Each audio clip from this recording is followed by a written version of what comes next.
আজ তোমাদের সাথে শেয়ার করব রায়নের জন্য আমাকেও যে কি টাইপের পাগলামি করতে হয়। হ্যালো এভরিওয়ান, আসসালামু আলাইকুম। This is Sira from হিরাজ গুডলাভ। আশা করছি তোমরা সবাই ভালো আছো। তো দেখতেই পাচ্ছ স্টার্ট এখানে করে ফেলেছি। দেখে তো অবশ্যই তোমরা বুঝতে পেরেছো যে এখানে আমি কি স্টার্ট করেছি। হ্যাঁ, বুঝতেই পেরেছো যে আমি কেক বানাচ্ছি। তো রায়ান তো সময় নেই, হুটহাট করে শুরু হয়েছে হ্যাপি বার্থডে করবে। তো তার বাবাকে কল দিয়েছি। তো তার বাবা দূরে ছিল, মিন্স ঢাকা ছিল। তো তার তো আসতে অনেকটাই লেট হবে। তো তখন তো কেক আনা পসিবল ছিল না। রায়ান যেহেতু বায়না ধরেছে, সে কিছুতেই চুপ হবে না। তো আমি বুঝতে পেরেছি যে আমাকে কিছু একটা করতে হবে। তো দেখতে পাচ্ছ আমি এখানে স্টার্ট হয়ে গিয়েছি। কি নিয়েছি সবকিছুই তোমাদেরকে দেখিয়েছি।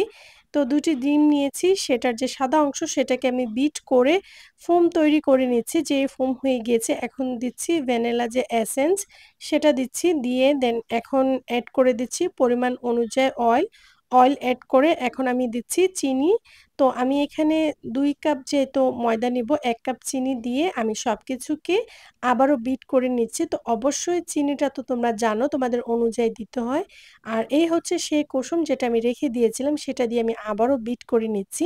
দেন যেহেতু বিট করা হয়ে গিয়েছে, তো এখন আমি কেকের যে ফোম সেটা তো তৈরি হয়ে গিয়েছে। সবকিছু মিক্স করে বিটে করে নিয়েছি। এখন একটি স্ট্রেটনারে আমি নিয়েছি ২ কাপ ময়দা, দেন পরিমাণ অনুযায়ী লবণ, 1 টিস্পুন বেকিং পাউডার, দেন পাউডার মিল্ক। এখন সবগুলোকে মিক্স করে আমি এখন একটা ব্যাটার তৈরি করে নিব। তো অবশ্যই স্ট্রেটনারে সবগুলোকে মিক্স করতে হবে, না হলে ব্যাটারটা মানে বিচে থেকে যাবে। মানে সেটা এইভাবে কমপ্লিট একটা ব্যাটার যেটা সেটা হবে না। তো আমার এখানে ব্যাটারটা তৈরি হয়ে গিয়েছে। দেন যে কেকে আমি যে মোলে আমি কেকটা বানাবো সেই মোলে আমি অয়েল দিয়ে বাটার পেপার লাগিয়ে নিয়েছি। আর এটা অবশ্যই আমি আজকে তোমাদেরকে চুলায় করে দেখাবো, দেন এয়ার ফ্রাইতেও করব। তো তোমরা প্লিজ ভিডিওটা দেখতে থাকো। তোমরা দেখতে পারবা কত সহজে চুলায় কেক বেক করা যায়। তো এখানে ব্যাটারটা আমি মোলে দিয়ে এখানে আমি দিচ্ছি কাঠবাদাম, দেন কিশমিশ দিচ্ছি। সেটা দিচ্ছি ডেকোরেশনের জন্যও দিচ্ছি, দেন কেকটা যেন মজা হয় সেটার জন্যও দিচ্ছি। তো এটা বানাচ্ছি আমি আমাদের জন্য, আর রায়ানের জন্য তো বানাবো সেটা তো দেখবা। তো একটি প্যান আমি বেক করার জন্য রেখে দিয়েছি। তো দেখতে পাচ্ছ এখানে আমি লবণ দিয়েছি। লবণটা কেন দিয়েছি সেটা বলি। কেকটা আমি এই লবণের উপরে রাখবো, তাকে নিচ দিয়ে যেন পুড়ে না লেগে যায়। তো তোমরা এইভাবে বাসায় চুলায় কেকটা তৈরি করে নিতে পারো। তো এখানে আমি দিয়ে দেন যে একটা ঢাকনার উপরে যে একটা ছিদ্র থাকে সেটাকে আমি ডেকে দিচ্ছি, এটার ভাপসটা যেন বের না হয়। তো আমি রেখে দিচ্ছি। আমি ২০ থেকে ৩০ মিনিট পর চেক করব। দেন এখন করছি রায়ানের জন্য চকলেট কেক, কারণ রায়হান যেহেতু চকলেট লাভার, চকলেট কেক ছাড়া সে খেতেই চাবে না। তো এখানে সেম যে প্রসেসটা আমি দেখিয়েছি, সেম একই প্রসেস, জাস্ট আমি কোকো পাউডার অ্যাড করেছি। আমি 2 কাপ ময়দা নিয়েছি, 2 কাপ ময়দার মধ্যে আমি half cup cocoa powder add করেছি, আর বাকি সবকিছুই সেম ছিল। দেন এই যে মোলে অয়েল দিয়ে বাটার পেপার দিয়ে আমি ব্যাটারটা দিয়ে দিচ্ছি। যেহেতু চকলেট কেক, তো আমি চকলেট দিয়ে এটা ডেকোরেশন করব।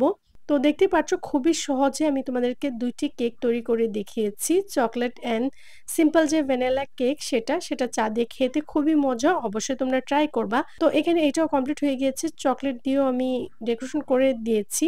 আর চকলেট দেওয়াতে কেকটা সত্যি অনেক মজা হয়েছে। দিয়ে দিয়েছি এয়ার ফ্রায়ার মধ্যে। এখন আমি ৩০ মিনিটের জন্য বেক করে নিব। ফার্স্টে তো আমি এয়ার ফ্রায়ার মধ্যে ২ টা কেক তৈরি করতে চেয়েছি। পরে তোমাদের চিন্তা মাথায় আসলো যে না, যাদের এয়ার ফ্রাই নেই তারা ইজিতে কিভাবে কেকটা বেক করতে পারবে, তো সে প্রসেসটাও দেখাই। তো দেখতে পাচ্ছ খুব সহজেই আমি চুলায়ও কেকটা বেক করে নিচ্ছি। তো কেকটা ফুলে আমি ১০ মিনিট পরে এসে দেখলাম, দেখো কেকটা হয়ে যাচ্ছে, মানে ফুলে উঠছে। তো কেকও প্রায় আমার ফাইনাল হয়ে গিয়েছে, বেক হয়ে গিয়েছে। তো ২ টারই ফাইনাল রেজাল্ট যেটা সেটা আমি তোমাদেরকে দেখাতে পেরেছি। দেখতে পাচ্ছ কত সহজে এই যে বেকিং যে পেপারটা, বাটার যে পেপারটা সেটা আমি উঠিয়ে নিচ্ছি। তো দেখতেই পাচ্ছ চুলায় যেটা সেটাও পারফেক্ট হয়েছে, যেটা আমি এয়ার ফ্রায়ার মধ্যে করেছি সেটাও পারফেক্ট হয়েছে। Birthday to you. Happy birthday to you. Happy birthday to you. Happy birthday to you. Oh my God! Super, Super! সবাইকে লাভ ইউ তো। Love you. তাই না, এখন কেক কাটবি। হাত দাও সবাইকে। Hot. কাট করবে রায়া। খুদা। Happy birthday to you. কাটো এটা সরা ফেলো, কেক কাট করো। Happy birthday to you.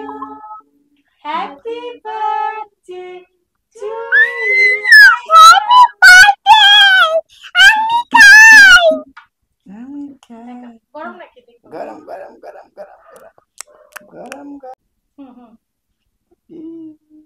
বিসমিল্লাহ বাবাকে খাওয়া দাও রানী বাবাকে খাওয়া দাও না না পাপাকে মুখে দাও পাপার মুখে দাও পাপাকে দাও না দাও সে দিবে না অ্যাকচুয়ালি কেকটা সত্যি এত মজা না হয়েছে তুমি আমাকে কোনটা কোনটা এটা এটা কাট করো এটা কাট করো এটা কাট করো